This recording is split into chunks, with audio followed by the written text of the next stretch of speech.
예, 이면신속교회 3월 6일 월요일 새벽 기도입니다. 기도하겠습니다. 주님 감사합니다. 교회 여러 가지 행사가 있고 중요한 일이 끝난 또 새로운 한 주가 시작되는 월요일입니다. 주님 하나님 우리와 함께 하셔서 주의 은혜 알려주시고 주의 능력으로 우리가 오늘 하루도 그리고 다가오는 일주일도 능력건대 승리할 수 있게 우리 삶을 주장해 주시옵소서. 감사드립니다. 예수님의 이름으로 기도드렸습니다. 아멘. 요한복음에서 말씀 보겠습니다. 요한복음 7장입니다. 요한복음 7장 1절에서 4절까지 말씀입니다. 5절까지 말씀 보겠습니다. 요한복음 7장 1절에서 5절까지 말씀입니다. 6절까지 보겠습니다. 그 후에 예수께서 갈릴리에서 다니시고 유대에서 다니려 아니하심은 유대인들이 죽이려 함이러라. 유대인의 명절인 초막절이 가까운지라. 그 형제들이 예수께 이르되 당신이 행하는 일을 저희들도 보게 여기를 떠나 유대로 가소서. 스스로 나타나기를 구하면서 묻혀서 일하는 사람이 없나니 이 일을 행하려 하거든 자신을 세상에 나타내소서 하니, 이는 그 형제들까지도 예수를 믿지 아니함이러라. 예수께서 이르시되 내 때는 아직 이르지 아니하였거니와 너희 때는 늘 준비되어 있느니라. 아멘. 우리가 그 요한복음 6장에 이르는 동안 예수님은 여러 갈등 상황 속에서 자신에 대해서 정확하게 가감이 없는 주장을 하십니다. 그리고 2절에 보니까 초막절이 되었습니다. 예수님에 대한 소문이 예루살렘에 파다했고, 예수님께서 만약에 예루살렘에 올라가시면은 예루살렘은 정말 경량에 빠질 게 뻔했습니다. 격렬한 논쟁이 일어날 것이었어요. 그런데 예수님의 형제들이 나오죠. 예수님의 형제들이 나오는데 예수님의 형제들은 잘됐다, 이게 좋은 기회라고 여겼습니다. 그리고 여러 가지 일들이 아마 일어날 것이었겠죠. 그런데 예수님은 여러 가지 상황 속에서 가장 최선의 선택을 취하지 않으십니다. 그러니까 자기를 사람들에게 보이시고 드러내기를 꺼려 하십니다. 왜 예수님께서 이런 선택을 하셨는지, 왜 자기를 드러내시고 알리면서 사람들에게 나타내려고 하지 않으셨는지, 그 이유에 대해서 오늘 같이 살펴봤으면 좋겠습니다. 먼저 이제 유대인들이 예수님에 대한 적의를 숨기지 않습니다. 예수님을 아예 대놓고 죽이려 하고 있어요. 이제는 적의에서, 그 대적하는 마음에서 이제 죽이려는 마음으로 넘어갔습니다. 그래서 예수님은 이제 유대인들이 다니시지 않은 곳으로 다니게 되었어요. 근데 초막절이 되었는데, 우리 잘 알겠지만 초막절은 이스라엘 백성의 명절이고 출애굽을 기념하는 자리고 예루살렘에서 보내져야 됐기 때문에 유대 사람들이 다 예루살렘으로 모이는 날이었습니다. 어떻게 보면은 예수님께서 많은 사람들, 모든 사람들이 모이는 곳에 자기를 드러내시고 여러 가지 기적을 행하신다면은, 그리고 좋은 말씀을 하신다면은 유대인들의 오해나 악이나 적의를 풀기에 너무나 좋은 기회였습니다.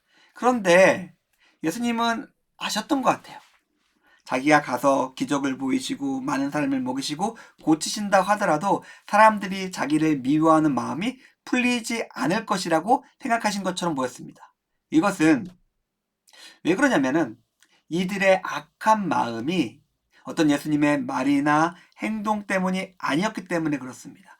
그들이 가지고 있었던 제약에서 쏠려서 예수님을 미워한 것이지, 어떤 예수님께서 하신 것이 미워할 이유는 없잖아요. 사람을 고치시고 하나님 말씀을 전하시고 죽은 자를 살리시고 사람들을 먹이신 것인데, 예수님의 행동에서 어떠한 미워할 것을 찾지 못하고 오히려 자기의 악을 충족시키려다가 예수님이 그걸 해주지 않으시니까 화가 난 거였죠. 우리는 여러 가지 행동과 마음의 출발점이 있습니다. 그 출발점은 우리는 어디에 있을까요? 아무리 좋은 것이라고 하더라도, 아무리 선한 것이라 하더라도 우리가 우리의 마음속에 있는 죄악과 탐욕으로, 교만으로 그것을 받아들이고 판단한다면은 그 어떠한 것이라도 우리의 삶 속에서 선한 것을 이룰 수 없습니다. 지금 우리의 마음과 우리의 삶의 출발점이 어디에 있는지를 살펴봤으면 좋겠습니다. 악한 마음에 있다면, 죄와 탐욕과 교만에 있다면 그 끝은 결코 하나님이 원하시는 것이 될 수 없음을 우리가 기억했으면 좋겠습니다. 자, 이제 예수님의 형제들이 3절을 보니까 움직이는 거예요. 형제들이잖아요. 예수님이 정말 잘 됐으면 하는 마음이 있습니다. 예수님, 형님, 이건 기회예요. 형님이 정말 능력이 있고 뛰어나신 분이잖아요. 이 기회를 잘 활용하면은 사람들이 다 이제 예수님, 형님을 다르게 대할 거예요. 라고 생각하고 3절과 4절에 조언하고 있죠. 그런데 이 예수님의 형제들의 이런 조언과 행동에 어쩌면 근본적인 출발점이 있습니다. 5절에 보니까 믿지 아니함이로라, 믿음 없음입니다. 굉장히 괜찮은 말이었어요.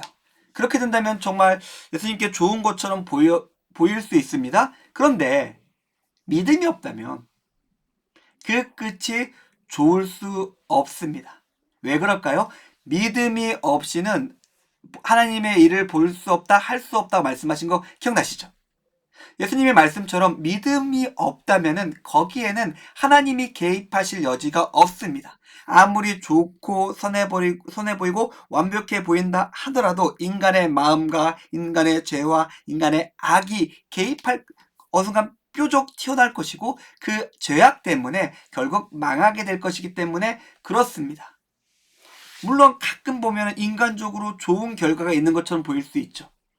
근데 그거는 인간의 노력의 결과일 뿐입니다. 하나님의 일은 아니었습니다.